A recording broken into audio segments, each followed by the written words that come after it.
ہمارے روزانہ کے سفر میں خوش آمدید، جہاں ہم بائبل کی ایک عظیم کہانی کو دریافت کر رہے ہیں۔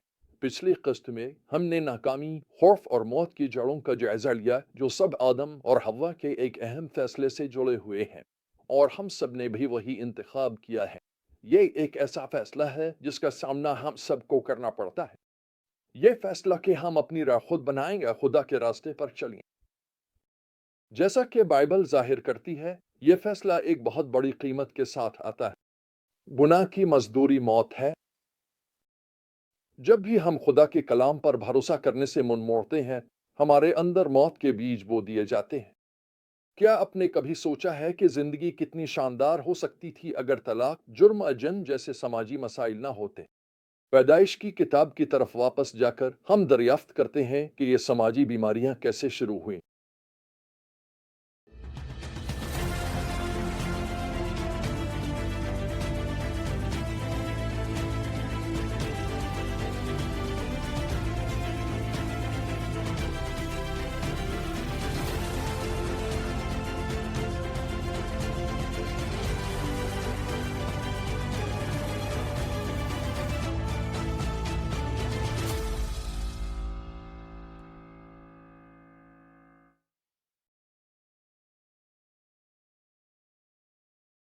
جب ہم خدا کے کلام کی نافرمانی کا انتخاب کرتے ہیں تو یہ نہ صرف ہمیں خدا سے جدا کر دیتا ہے بلکہ ان لوگوں پر بھی اثر ڈالتا ہے جنہیں ہم سب سے زیادہ عزیز رکھتے ہیں۔ کیا آپ تصور کر سکتے ہیں کہ آدم اور حوا کو اپنے پہلے بچوں سے کتنی محبت رہی ہوگی؟ وہ کسی بھی والدین کے لیے بچے کی پیدائش زندگی بدل دینے والا لمحہ ہوتا ہے۔ لیکن آدم اور حوا نے کیسی خوشی محسوس کی ہوگی جب انہوں نے وہ چیز دیکھی جو انہوں نے پہلے کبھی نہیں دیکھی تھی، ایک بچہ جو حوا کے بطن سے پیدا ہوا۔ بچوں کو اس دنیا میں لانا یقیناً ایک ناقابل بیان تجربہ رہا ہوگا، مگر یہ خوشی جلد ہی گناہ کے اثرات کی تلخ حقیقت کے سائے میں دب گئی، جب ایک بچہ المناک طور پر دوسرے کو قتل کر دے گا۔ یہ کیسے ہو سکتا تھا؟ ہمیں کبھی نہیں بھولنا چاہیے کہ ہمارے عمل دوسروں کو تکلیف دے سکتے ہیں۔ لوگ کہتے ہیں، میرا عمل صرف مجھے نقصان پہنچاتا ہے، کسی اور کو نہیں، لیکن حقیقت اس کے برعکس ہے۔ یہ حقیقت سے بہت دور ہے، اور یہ دل توڑ دینے والی بات ہے۔ آدم اور حوا کی اپنے بچوں سے محبت اس درد کے مقابلے میں کچھ بھی نہ تھی جو انہوں نے اس وقت محسوس کیا جب قابیل نے حابیل کو قتل کر دیا۔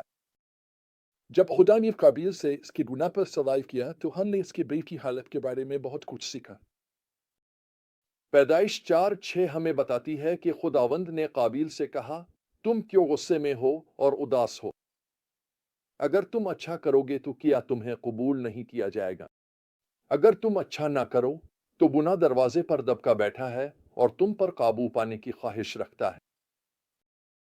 قابیل کی کہانی رد کیے جانے سے شروع ہوتی ہے، پھر غصے میں بدلتی ہے، اور بالآخر ایک المناک انجام یعنی قتل پر پہنچتی ہے۔ ہم قابیل کی زندگی میں 3 چیزیں وقوع پذیر ہوتے دیکھتے ہیں: رد، غصہ اور قتل۔ پہلے وہ اداس تھا کیونکہ اسے محسوس ہوا کہ خدا نے اسے رد کر دیا ہے۔ پھر وہ غصے میں آ گیا کیونکہ اس کے بھائی کو قبول کر لیا گیا تھا۔ آخر کار اس کا غصہ شدید ہو گیا اور اس نے اپنے ہی بھائی کو قتل کر دیا۔ رد کیے جانے کی جڑ غلط عبادت کے بیج سے پیدا ہوئی تھی۔ جھوٹی عبادت نے پھر غصے کی کونپلیں اگائیں، اور غصے نے گلا گھونٹ کر بھائی کو مار ڈالا جسے وہ محبت کرتا تھا۔ غصہ مہلک ہوتا ہے۔ غصہ تمہیں تباہ کر دے گا اور تمہیں اس خدا سے دور کر دے گا جو تمہاری زندگی عطا کرتا ہے اور اسے قائم رکھتا ہے۔ غصے کا سلسلہ اگر بے قابو چھوڑ دیا جائے اور آنے والی نسلوں تک منتقل ہو جائے تو ناقابل تصور نتائج پیدا کر سکتا ہے۔ یاد رکھو کہ قابیل کا ایک نسل لامک تھا، اور اس کے ساتھ کیا ہوا؟ پیدائش 4:23-24 میں لکھا ہے کہ ایک دن لامک آدا اور زلا کے پاس آیا اور ان سے کہا، آدا، زلا، میری بات سنو۔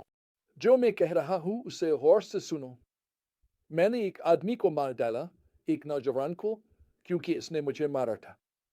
اگر قابیل کا بدلہ 7 گنا ہے تو لامک کا 70 گنا 60 ہوگا۔ میں نے دیکھا ہے کہ غصے کی ہولناکی ایک نسل سے دوسری نسل تک منتقل ہوتی ہے۔ میں روانڈا میں 1994 میں ہونے والی نسل کشی کے بعد کے مناظر میں داخل ہوا۔ میں نے تقریباً 10 لاکھ لوگوں کے قتل عام کی ہولناکی دیکھی، اور یہ سب صرف چند مہینوں میں ہوا، محض اس غصے کی وجہ سے جو ایک نسل سے دوسری نسل تک منتقل ہوتا رہا۔ میں سابق یوگوسلاویا میں تھا جب سرب اور کروشین جنگ کے دہانے پر تھے۔ ایک سربیائی پس منظر رکھنے والے شخص نے مجھ سے کہا، میرے کروشین دوست تھے جو میری شادی میں شریک تھے۔ وہ رکا اور پھر کہا، لیکن میں انہیں ایک لمحے میں مار ڈالوں گا۔ میں حیرت سے خاموش کھڑا رہ گیا۔ لیکن کیوں؟ سربیائی شخص نے دوسری جنگ عظیم کے بارے میں بات کرنا شروع کی۔ مجھے یقین نہیں آ رہا تھا، وہ تو اس وقت پیدا بھی نہیں ہوا تھا، تو پھر وہ اتنا غصہ کیوں رکھتا تھا؟ یہ غصہ ایک نسل سے دوسری نسل تک منتقل ہوتا رہا تھا۔ ہمارے موجودہ تنازعات ہمارے ماضی کے زخموں میں جڑے ہوئے ہیں۔ جب ہم ان زخموں کو اپنے دل میں رکھتے ہیں تو ہم یہ غصہ اگلی نسل کو منتقل کر دیتے ہیں۔ مجھے افسوس ہے، یہ رکنا چاہیے۔ کسی کو ان زخموں اور تکلیفوں کا سامنا کرنا ہوگا، لیکن کیسے؟ یہ ہماری عبادت سے شروع ہوتا ہے اور دوسروں کے ساتھ ہمارے تعلقات پر ختم ہوتا ہے۔ عبرانیوں 12:14 میں لکھا ہے، سب لوگوں کے ساتھ صلح اور پاکیزگی کے پیچھے لگے رہو، جس کے بغیر کوئی بھی خداوند کو نہیں دیکھ سکے گا۔ اگر ہمیں خدا کو اس کی پوری شان و شوکت میں دیکھنا ہے تو ہمارے دل میں دو چیزوں کی جستجو ہونی چاہیے۔ ہمیں خدا کے ساتھ صحیح تعلق میں چلنا ہوگا، اور ہمیں سب کے ساتھ صلح کی جستجو کرنی چاہیے۔ ہم انتقام خدا کے ساتھ صحیح تعلق کی جستجو نہیں کر سکتے۔ آج آپ کس چیز کی جستجو کر رہے ہیں؟ خدا سے دعا کریں کہ وہ آپ کو دکھائے کہ آیا آپ کے دل میں کسی کے لیے غصہ ہے، اور خدا سے دعا کریں کہ وہ ہر غصے کو دور کرے اور ہر زخم کو بھر دے۔ آج سب لوگوں کے ساتھ صلح اور پاکیزگی کی جستجو کریں۔ خدا کی محبت اور بخشش آپ کو آزاد کر دے گی۔ آپ کی آزادی نہ صرف آپ کی زندگی کو بدل دے گی بلکہ یہ آنے والی نسلوں پر بھی اثر ڈال سکتی ہے۔